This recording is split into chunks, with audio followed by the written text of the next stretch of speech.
Hello friends, मैं हूं अब्दुल समद शेख। आप देख रहे हैं 24S न्यूज। आइए देखते हैं देश और दुनिया की कुछ खास खबरें।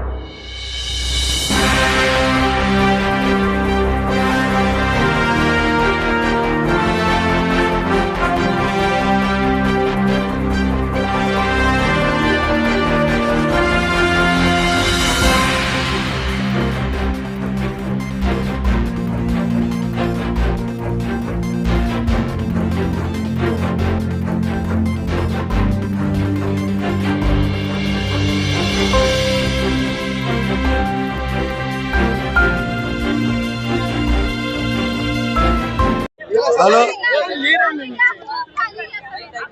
सर, आज वंदे मातरमचं गायन इथे करण्यात आलेलं आहे।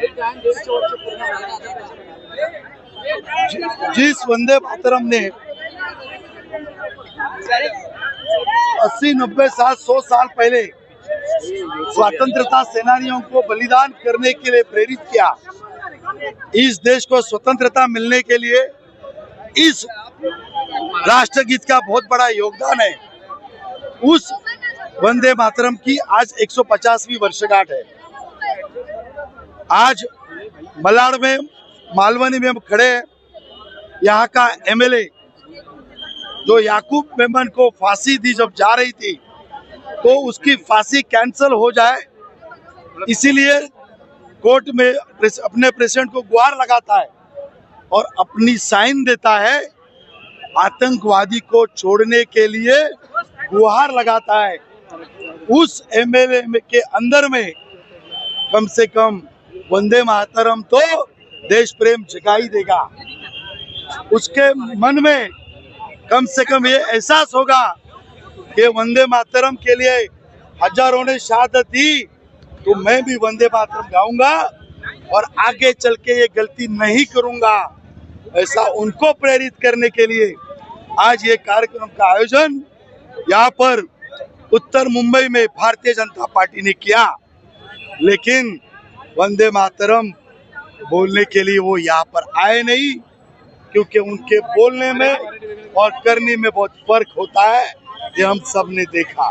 लोढ़ा साहब ने कहा कि अगर बोगस वोट नहीं होता तो आज आप विधायक बनते, उससे क्या कहते हैं? देखिए, आपको मैं बोलता हूँ, दोबारा मतदाताओं की बात ये कर रहे हैं।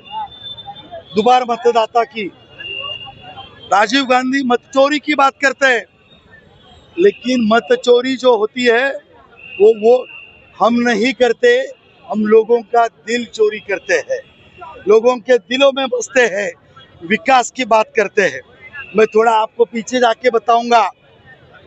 राम नाईक जी 2009 में जो पेट्रोलियम मंत्री थे, तो उन्होंने उस वक्त के कमिश्नर चक्रवर्ती जी को एक निवेदन दिया था और इसी उत्तर मुंबई में मलाड, कांदिवली, बोरिवली में 18 लाख वोटर थे और उन्होंने 3,57,000 की लिस्ट ये इलेक्शन कमीशन को दी थी। ये दोपहर मतदाता है, इसका पेपर मेरे पास है। यानी 20% दोपहर मतदाता थे। राम नाईक जी हारे कितने वोट से? 5,000 प्लस वोट से। और दोपहर मतदाता कितने थे? 3,57,000। तब सत्ता पे कौन था? कांग्रेस थी। तो कांग्रेस ने उस टाइम दोपहर मतदाता की बात क्यों नहीं की?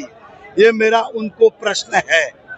2009 में मुंबई में 6 के 6 एमपी कांग्रेस और एनसीपी के चुन के आए थे, तब दोपहर मतदाता की बात कांग्रेस ने क्यों नहीं की थी?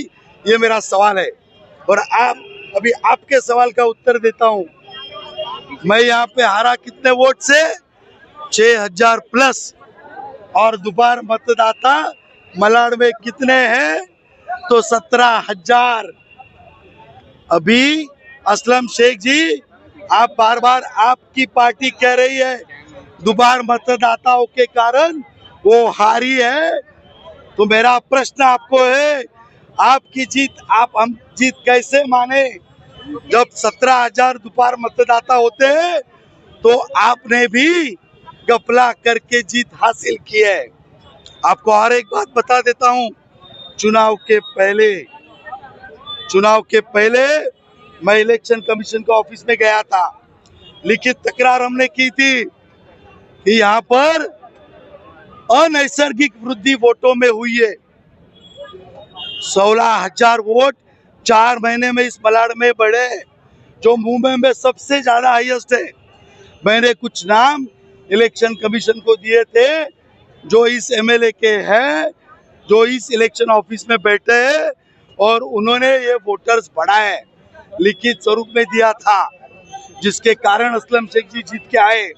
और एक बात बोलता हूँ, इस माड़ा में नरसिंह लेन में और भी कई बस्तियों में जहाँ हिंदू ही रहते हैं, कितने सारे सोसाइटी में मुस्लिम वोट्स ऐड किए गए थे। ये सब सोसाइटियों के नाम हमने इलेक्शन कमीशन को दी थे। तो गलत तरीके से एक विशिष्ट समाज के वोटर, मुस्लिम समाज के वोटर बढ़ाना, और अंत में जब 16 राउंड के बाद 21 राउंड तक वन साइड वोटिंग होना, ये दर्शाता है कि एक विशिष्ट समाज के वोट को बढ़ाकर, बांग्लादेशी और रोहिंग्या के वोट बढ़ाकर असलम शेख ये चुनाव जीते हैं। और वही बात हमारे माननीय मंत्री जी आप सबके सामने लोढ़ा जी ने कही कि अगर सही तरीके से यहाँ पर वोटिंग के एनरोलमेंट होती तो शायद मैं चुन के आता। सर मराठीमध्ये ओके झालं ना. धन्यवाद। हमारे इस चैनल को देखने के लिए लाइक, शेयर, सब्सक्राइब करें।